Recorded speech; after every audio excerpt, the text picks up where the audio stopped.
One day I was at a team meeting and the question was asked, what's the difference between belonging versus fitting in? I'd never heard this question asked before, so it took me a minute to kind of think about an answer. When I say a minute, I really mean a couple of hours. Sometimes when people ask me questions, it takes me a minute to give an answer depending on how my brain feels that day. So later on, I was able to go in my notes and I wrote that when I think of fitting in, I think of I'm trying because I'm here. When I think of belonging, I think of the phrase I'm here because I should be. As I was letting this question kind of marinate in my mind a bit, fitting in versus belonging. It sounds very similar, but it's actually quite different, but I didn't quite know how. And then I thought about a puzzle. When I was younger, I don't know if anybody does puzzles anymore, but when I was younger, we used to do puzzles. And sometimes I remember getting very frustrated about them trying to figure out where pieces should go.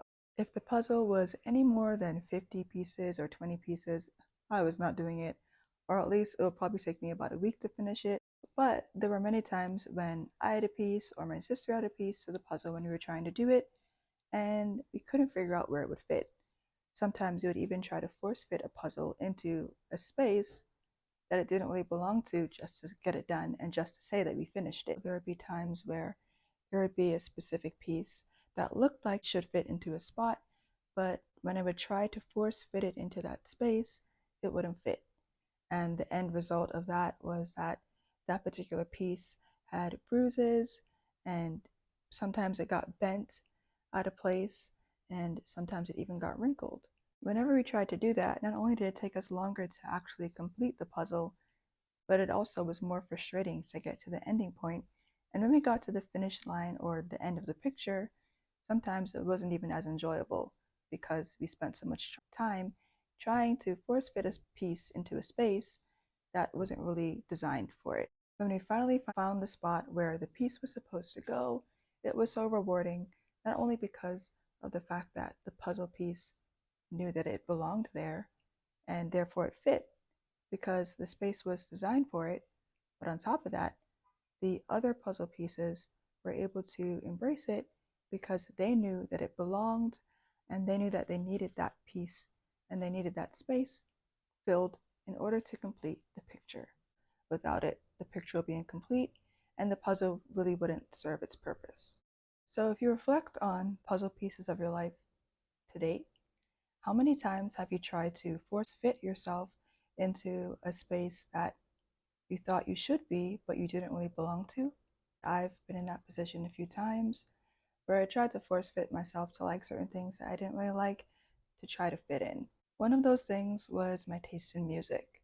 Growing up, I always liked listening to electronic music. I don't know why, but it just really speaks to my spirit and it makes me feel really energetic and motivated, just energized to do stuff. I also really loved Coldplay and all of their songs just because you get such a combination of emotions when listening to Coldplay's music. I would always feel sad and happy at the same time, which I think is an amazing thing to evoke in your audience. I moved around a lot, so I moved from the US to the Caribbean. So that was a bit of a change from being in a school that mostly listened to the Jonas Brothers to being in a school that listened to reggae and dancehall and rap. So a few times I tried to fit in a little bit and I tried to listen to reggae or dancehall or rap. And there are some songs that I do like from those genres, but generally speaking, it's not something that I usually craved or gravitated towards. I don't have anything against those genres because they're a part of my heritage, they're part of the cultures that I'm from, but they don't feel like a natural fit for me. But there were times when I was teased, when I was called white by my peers or accused of liking white people music instead of black people music, which is was very frustrating for me. I remember trying to force myself to listen to the songs that were popular and forcing myself to listen to a particular genre because everybody else did. And I was trying to force fit myself into what everybody else liked in order to feel like I had a space in their puzzle. After some time, even if I did start listening to some of that music, people would find other things to criticize me for that I liked that was different. And it became apparent to me that I couldn't force fit myself into a place that isn't embracing me. Similar to trying to force fit a puzzle piece into a space that doesn't match its design. So I just continued to listen to the music that I liked and moved on with my life.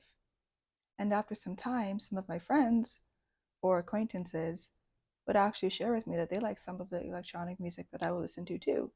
Now, I don't think they would say it in public or to the majority of their friends, but they trusted me enough to be able to share that with me. Because of that, I was also able to expose people to something different and maybe something that they weren't really used to, but they were now willing to embrace. Recently, a clinician who I work with lent me a book by Brene Brown called Imperfect: The Gifts of Imperfection. In this book, she talks about belonging, fitting in, shame, love, and so many other things. I really recommend it, and I'm so grateful that that clinician lent it to me.